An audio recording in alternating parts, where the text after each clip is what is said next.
नमस्कार दोस्तों, मैं रसिक मेहता रवि इंग्लिश इंस्टीट्यूट के चैनल पर आप सभी का हार्दिक स्वागत करता हूं। ना पूछो कि मेरी मंजिल कहाँ है, ना पूछो कि मेरी मंजिल कहाँ है, अभी तो मैंने सफर का इरादा किया है।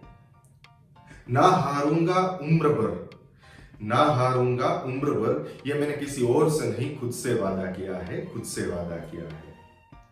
मंजिल उन्हीं को मिलती है जिनके सपनों में जान होती है, मंजिल उन्हीं को मिलती है जिनके सपनों में जान होती है। पंखों से कुछ नहीं होता मेरे दोस्तों, हौसलों से उड़ान होती है, हौसलों से उड़ान होती है। आइए दोस्तों, इसी हौसले के साथ आज का ये लेक्चर शुरू करने जा रहे हैं। दोस्तों, पार्ट 1 में हमने बिना मात्रा वाले नाम और क ख ग घ सीख लिए। उसमें मैंने आपको थोड़ी प्रैक्टिस भी दी थी, तो उस प्रैक्टिस के आंसर आज मैं आपको देने जा रहा हूं। ये पार्ट 3 है।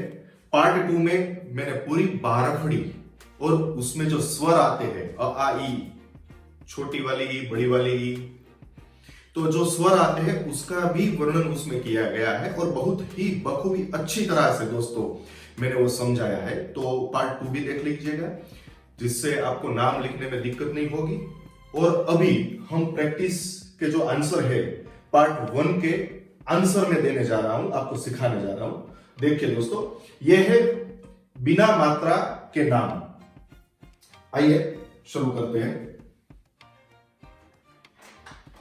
पहले हमने लिखा है ललन। अच्छा दोस्तों, ललन, मैं भी थोड़ी बहुत ही हिंदी जानता हूं, तो हिंदी सीख रहा हूं, लिखना भी सीख रहा हूं और आपको सिखा भी रहा हूं। दोस्तों, अगर हिंदी लिखने में भी थोड़े बहुत आगे पीछे हो जाए तो मुझे माफ कीजिएगा, आपका भाई समझ के, बड़े भाई या छोटा भाई समझ के। मैं भी अपनी राष्ट्रभाषा सीख रहा हूं। अभी ये वीडियो के सहारे मैं भी कुछ सीख रहा हूं और आपको कुछ सिखा रहा हूं। ओके, तो पहले लिखा हुआ है ललन। अच्छा, अभी मैंने आपको बताया था कि जो वर्णमाला है उसमें क ख ग घ है वो सभी हलंत होते हैं। इस तरह से जैसे क है, बराबर, देखिए जैसे क है तो ये हलंत है, ये क है, ये हलंत है, पर इसको पूरा करने के लिए हमको आ की मात्रा की जरूरत होती है। तो इसलिए जब क पूरा बनता है तो समझ लीजिए कि उसमें आ की मात्रा आती है, बराबर।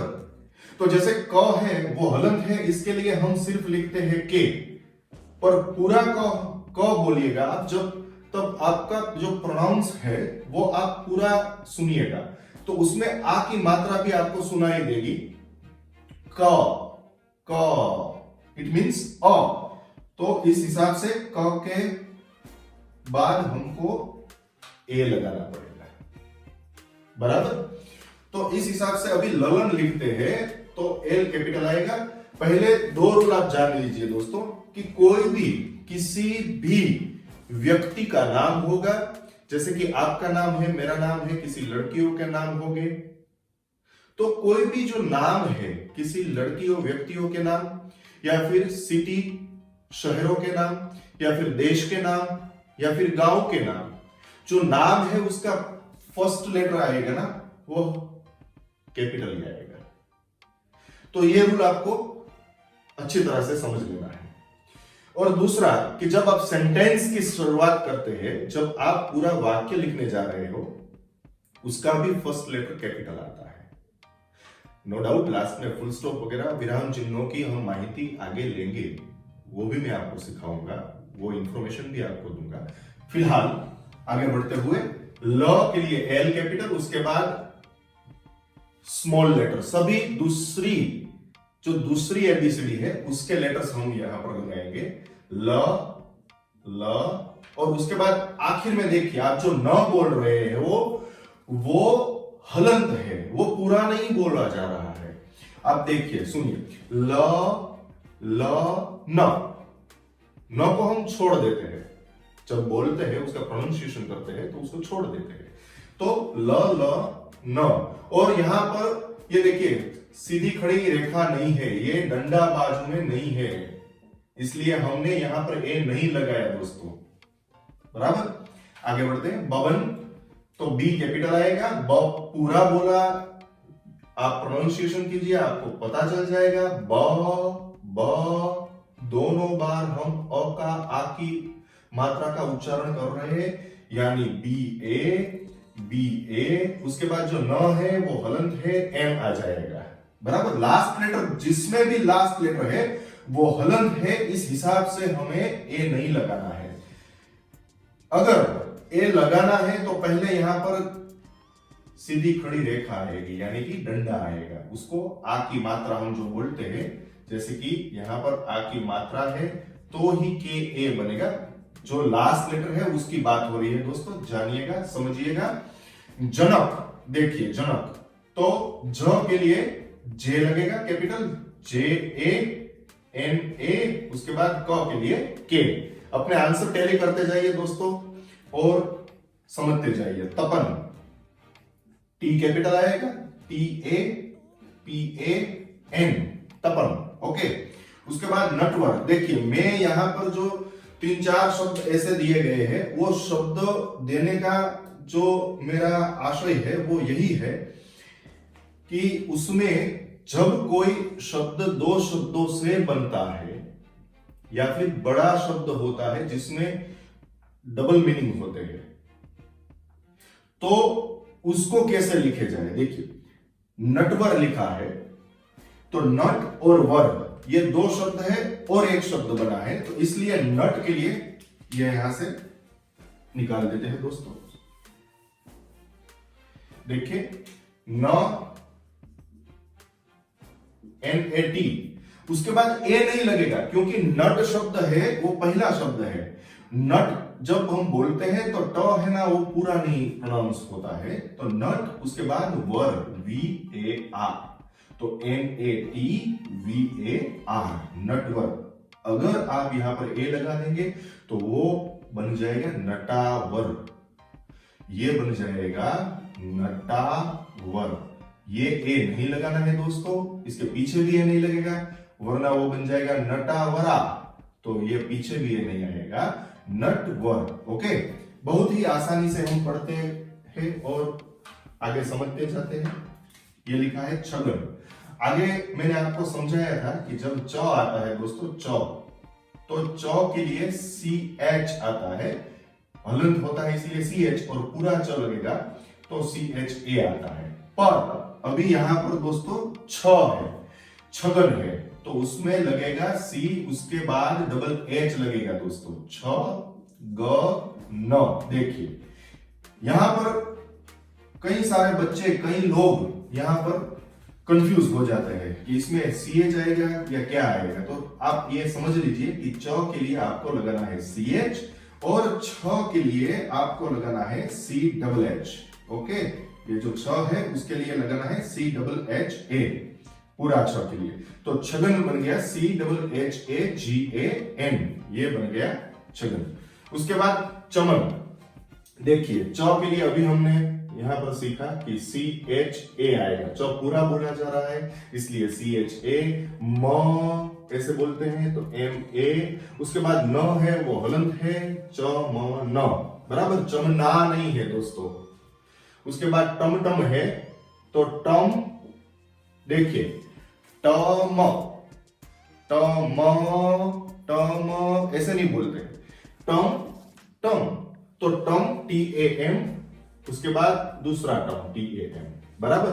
वरना बन जाएगा, अगर आप ए लगाएंगे तो वो बन गया, देखिए वो बन गया टमाटम, तो ये तो पॉसिबल ही नहीं है दोस्तों, टमाटम बन गया, इसलिए यहां पर ए नहीं लगाया जाता है, TAM। उस हिसाब से मैंने एक और शब्द यहां पर दिया है आपको, दशरथ, बराबर, 10 यानी 10, और रथ जो घोड़े के साथ रथ होता है उसको हम दशरथ, तो वो नाम का ही वो उच्चारण है दशरथ।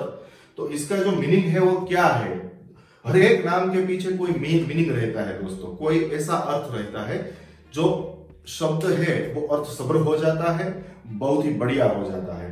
तो दशरथ का भी एक मीनिंग है कि ऐसा राजा जिसकी दसों दिशाओं में प्रख्याति हो, दसों दिशाओं में उसका सम्मान हो, और 10 रथ यानी कि 10 घोड़े की ताकत हो, जो राजा ऐसा हो कि वो ऐसा ताकतवर हो, तो इस हिसाब से दशरथ, तो 10 यानी डी कैपिटल करेंगे, उसके बाद देखिए ये शरबत का श आ गया इधर श, तो इसके लिए हम एस करेंगे, पर ये दो अलग अलग शब्द है और एक शब्द बना है, तो इस हिसाब से हम ए नहीं लगाएंगे, DASH 10, उसके बाद रथ RATH। आपको यहां पर स्पेस नहीं करनी है, हाँ आपको यहां पर जगह नहीं छोड़नी है, बात समझिएगा। ये तो मैं आपको समझाने के लिए दोनों वर्ड को अलग अलग तरीके से समझा रहा हूं।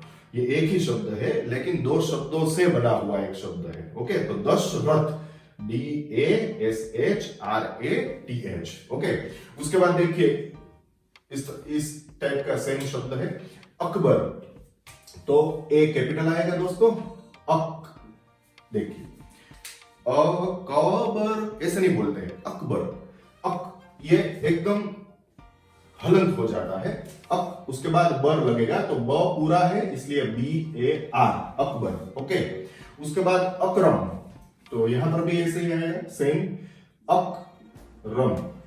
ओके, उसके बाद अवध, देखिए जो अ है यहां पर आप खास ध्यान दीजिएगा दोस्तों, अ है उसके लिए ए करते हैं, पर अ को भी अभी दूसरी आ की मात्रा लगती है, ये डंडा लगता है तो डबल ए करना पड़ता है, पर फिलहाल अभी हमें जरूरत इसकी है तो ए लगाएंगे, अ, उसके बाद व, VA, उसके बाद ध, DH, ध के बाद ए नहीं लगाना है क्योंकि यहां पर डंडा नहीं है। ओके, ये स्टैंडिंग लाइन यहां पर नहीं है, तो AVADH अवध।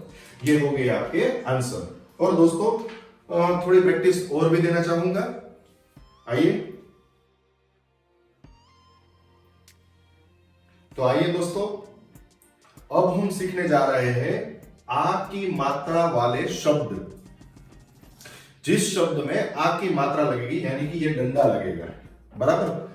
ये थोड़े शब्द है जो मैं आपको सिखाने जा रहा हूं, उसके बाद आपको ये प्रैक्टिस करनी है घर पर। अच्छा देखिए, ये पहले लिखा हुआ है ध, उसको आ की मात्रा लग गई यानी डंडा लग गया, बन गया धा। र है उसको डंडा लग गया रा, यानी कि बन गया धा रा। तो अब ध है उसके लिए डी कैपिटल, उसके बाद DH, जो हमने ऑलरेडी 12 कड़ी में सीख लिया कि ध के लिए DH आता है, तो DH, उसके बाद डंडा लगा उसके लिए A, र, R, और देखिए लास्ट में वापिस डंडा आ गया, तो ये जो सीधी खड़ी रेखा है उसके लिए हम ए लगाएंगे। ये आ की मात्रा है दोस्तों, ये आ की मात्रा है, तो ये जो डंडा है ये आ की मात्रा है, इसके लिए हम ए लगाते हैं, तो ये बन गया धारा। अब देखिए नैना, देखिए जब न बोलते हो तो अ भी सुनाई देता है, इसके लिए एन कैपिटल, ए, न, य, उसके बाद सिर्फ न होता तो हम सिर्फ एन लगाते, बल्कि यहां पर डंडा है यानी कि आ की मात्रा है, तो इसलिए एन के बाद ए आएगा। बराबर समझ में आ रहा है ना? नैना। अभी देखो भरत, ये दो शब्द मैंने इसलिए लिखे हैं, दोनों शब्द में आप थोड़ा ध्यान दीजिएगा, इसमें भरत लिखा हुआ है, इसमें भारत लिखा हुआ है, लेकिन जब आप इंग्लिश में इसको बनाने जाते हो, जो कि हमारी 12 कड़ी है, इंग्लिश अल्फाबेट है, उस हिसाब से हम चलेंगे तो दोनों ही सेम बनेंगे। क्यों? क्योंकि भ है वो पूरा है, इसलिए BHA आएगा। ओके, तो ये भ है, RA, और लास्ट में सिर्फ त बोल के हम रुक जाते हैं भैया, तो ऐसे एक्सटेंड नहीं करते, हम अपना सुर विस्तार से नहीं बोलते हैं त को, तो टी आएगा भारत। बराबर। अब भारत लिखना होगा तो BHARAT सेम ही रहेगा। देखिए इसको आपको क्वेश्चन होगा कि सर ये हिंदी में से इंग्लिश आपने सिखाया, ये तो हमने समझ लिया, समझ में आता है, लेकिन अभी कोई इंग्लिश मैन है जो बाहर से आ रहा है, तो वो इसको क्या पढ़ेगा, भरत पढ़ेगा या भारत पढ़ेगा? तो दोनों ही पढ़े जा सकते हैं इस हिसाब से। इसको आप भरत भी बोल सकते हो, भारत भी बोल सकते हो। उसके लिए थोड़ा फोनेटिक्स है जो कि आपने कभी सुना होगा। जैसे एक राम शब्द है तो कई बार लोग रामा लिखते हैं, तो उसका भी एक लेक्चर आएगा, वो मैं आपको डीप में सिखाऊंगा। फिलहाल आप इतना समझ लीजिए कि अगर भ आता है और भ से स्टार्ट होता है, पहला लेटर कोई भी नाम का कैपिटल रहेगा, उसके बाद स्मॉल लेटर और दोनों ही सेम रहेंगे, उसके बाद आर। ये देखिए अभी अ है, हमने थोड़ी देर पहले ही बात की कि अ है, उसके लिए सिर्फ ए आता है। लेकिन जब अ को आ की मात्रा यानी कि ये बगल में डंडा लग जाएगा तो ये भैया हो गया डबल ए। ये आप अच्छी तरह से समझ लीजिए। तो आरव लिखना है तो अगर ग्रामेटिकली हम चलेंगे, व्याकरण के हिसाब से चलेंगे तो डबल ए आएगा। उसके बाद र के लिए आर ए आएगा और वह है वो हलंत है, सिर्फ वी आएगा। देखिए मैंने हलंत किया नहीं है, लेकिन लास्ट वाले जो लेटर है जिसमें डंडा नहीं लगा है उसको आपको ऐसे ही समझ के चलना है। उसके बाद राघव, तो रा आर कैपिटल दोस्तों, रा आर ए, घ के लिए क्या होगा, जी एच होगा। देखिए ये घ है और ये द है, देखिए दोनों ही आप बराबर देखिए, ध्यान लगा के। ध के लिए डी एच आता है, घ के लिए जी एच आता है, तो राघव जी एच ए, उसके बाद we Raghav. Raj R A, रा ज जे, बराबर। तो लास्ट वाला जो वर्ड है वो है राज, और आपको भी सबके दिलों पे राज करना है दोस्तों। इंग्लिश आ जाएगी तो आप भी सबके दिलों पे राज करेंगे। ओके, तो इंग्लिश सीखते रहिए, हैप्पी। और दूसरा, आपको टेंशन नहीं लेना है। टेंशन लेके कोई भी चीज पढ़ी नहीं जा सकती है दोस्तों, एंजॉय करके पढ़िए। अजी अभी आपको समझ में कुछ नहीं आ रहा है तो आप कमेंट बॉक्स में कमेंट कर दीजिए, मैं आपको दूसरा वीडियो बना के दे दूंगा। ओके, तो ये दोस्तों आपकी प्रैक्टिस है जो आपको करनी है। आप कमेंट बॉक्स में भी डाल सकते हैं और आप नोटबुक में भी लिख सकते हैं। नोटबुक में लिखिए और जो दूसरा वीडियो इसके बाद का जो पार्ट बनेगा उसमें इसके आंसर भी दिए होंगे, तो आप वो भी देख लीजिए। आप अपने आंसर टैली कर लीजिए कि आपका आंसर सही है कि इसमें सर ने जो समझे है वो सही है। तो ये है लालन, नैना, सावन, आशा, माधव, बलराम, काना, राघवजी, शारदा, मानव, राजा, मयाराम, माला, तारा, तारा और काजल। तो ये सब जो वर्ड्स है इसकी आपको प्रैक्टिस करनी है। ओके, ये नेम्स की आपको प्रैक्टिस करनी है। और इसके बाद में आपको थोड़ा बड़ी वाली ई और छोटी वाली ई की जो मात्रा होती है उसके बारे में भी मैं सिखाने जा रहा हूं। तो इस पार्ट में ये सब कुछ आ जाता है और उसकी भी प्रैक्टिस मैं आपको दे दूंगा। चलिए सीखते हैं। आइए दोस्तों, अब हम सीखते हैं छोटी ई और बड़ी ई की मात्रा वाले नाम। अच्छा, जब ये छोटी ई और बड़ी ई लगती है तब अलग अलग लोगों की अलग अलग मान्यताएं हैं। उसके विचार विमर्श करते हुए, आगे बढ़ते हुए, कई लोग ऐसा भी सोचते हैं कि लड़कियों के नाम होते हैं तो उसमें डबल ई लगता है। कई लोग ऐसे सोचते हैं कि लड़के के नाम हो तो आई लगता है। ऐसा कुछ नहीं है। 12 खड़ी में अगर आपने वो वीडियो देखा होगा मेरा, तो उसमें बहुत ही स्पष्टता से मैंने एक बात क्लियर की है कि छोटी जो है उसको हम ह्रस्व ई बोलते हैं। देवनागरी लिपि है भैया, हिंदी है, तो अच्छी तरह से समझो कि रवि ये जो है अक्षर है, उसके पहले जो मात्रा दी गई है उसको ह्रस्व ई बोलते हैं, या फिर उसको देखिए छोटी ई बोलते हैं। ये जो है छोटी ई है। तो अगर रवि आप इस तरह से लिखते हो, वैसे रवि इस तरह से ही लिखा जाता है कि क्योंकि रवि का मतलब है सूरज, सूर्य। तो मैं भी रवि इंग्लिश इंस्टीट्यूट इस तरह से ही लिखता हूं दोस्तों। तो र के लिए क्या आएगा, आर, उसके बाद ए, वी आई। देखिए, तो ये छोटी वाली ई है, उसके लिए भैया हम आई करेंगे, बराबर। छोटी वाली ई के लिए आई, और बड़ी वाली है जो जिसको हम दीर्घ ई बोलते हैं, दीर्घ ई, दीर्घ यानी बड़ा। तो दीर्घ ई के लिए र आर ए, उसके बाद वी और डबल ई लग जाएगा। देखिए, दीर्घ ई के लिए क्या लगाएंगे, डबल ई। अब क्लियर हो गया। तो ये आप पर डिपेंड है दोस्तों। एक बात समझ लीजिए कि कोई नाम गलत लिखता है हिंदी में या सही लिखता है, मैं ये बात नहीं कर रहा हूं। हिंदी हमारी राष्ट्रभाषा है, हमको आनी ही चाहिए, और उस पर हमको गर्व भी होने चाहिए। हम सबको उस पर गर्व होना चाहिए। पर उसके थोड़े आगे बढ़ते हुए वही बात मैं दूसरे ढंग से करना चाहता हूं कि आप रवि इस तरह से लिखते हो या इस तरह से लिखते हो, आपका नाम किस तरह से लिखते हो, ये आप पर डिपेंड करता है, या आप पर निर्भर है कि आप किस तरह से रवि लिखना चाहते हो।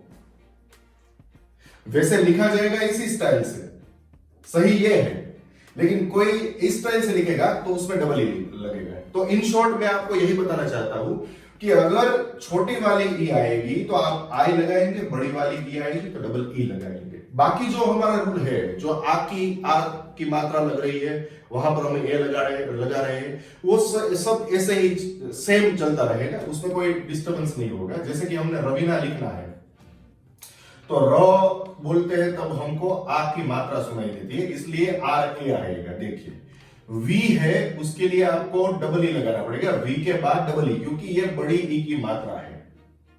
और रवीना, ये नौ के बाजू में डंडा आ गया भैया, ये आ गई सीधी खड़ी रेखा। इट मींस आपको लगाना पड़ेगा एन के बाद ए।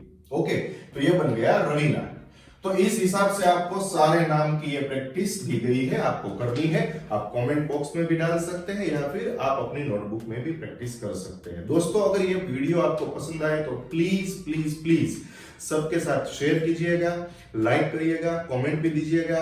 आपकी कमेंट से मैं भी प्रोत्साहित होऊंगा, और दूसरा ये है कि प्रोत्साहन मुझे मिलेगा तभी मैं आगे जाके अच्छे अच्छे वीडियो आप तक पहुंचा सकूंगा, बना सकूंगा। और दूसरा ये है कि मेरी एक ऐसी सोच रही है पहले से, मेरा इंस्टीट्यूट जो है रवि इंग्लिश इंस्टीट्यूट, वो गुजरात में चल रहा है। ज्यादातर तो मुझे गुजराती स्टूडेंट ही मिलते हैं, पर मेरी कोशिश ये है कि जो भी मेरे पास है, जो स्किल है, जो इंग्लिश लैंग्वेज सीखना चाह रहे हैं, जो भी बच्चे, जो लोग, सभी को मैं पढ़ा पाऊं, यही मेरी कोशिश है। दोस्तों, मैं बेसिकली गुजरात से हूं और गुजराती मीडियम में ही पढ़ा हुआ हूं। मेरी हिंदी बहुत ही वीक है, फिर भी मैं हिंदी भी सीख रहा हूं आप लोगों के पास से, और मैं आपको इंग्लिश सिखा रहा हूं। तो मेरी हिंदी कहीं कभी कभार कोई गलत हो जाए, या फिर आपको थोड़ा बहुत नाम में लिख रहा हूं जो भी आपको लिखने में कोई दिक्कत हो, तो आप कमेंट बॉक्स में डालिएगा, मैं अपना राइटिंग भी इंप्रूव कर दूंगा। ओके दोस्तों, तो ये सब नाम मैं एक बार बोल के दिखाता हूं आपको। गीता, सीता, बबीता, हसनामत, ये वही नाम है बबीता। रसिकलाल, किरण, वाणी, दिलजीत, धरती, मिलन, सिमरन, अमिताभ, आशीष, मीरा। यहां पर थोड़ी प्रॉब्लम हो गई है, ये छोटी वाली ये लगाना रह गया है, ये मिहिर लिखा हुआ है दोस्तों, मिहिर। ओके, और लास्ट में जिगर। तो ये नाम की प्रैक्टिस आपको करनी है, और नेक्स्ट वीडियो तक आप ये प्रैक्टिस कर दीजिए, और नेक्स्ट वीडियो आपके सामने आ जाएगा। तब तक आप सभी को मेरी बहुत बहुत शुभकामनाएं। आप दुरुस्त रहिए, अच्छे रहिए, stay healthy, stay happy, enjoy. Okay, have a nice time, take care, bye bye.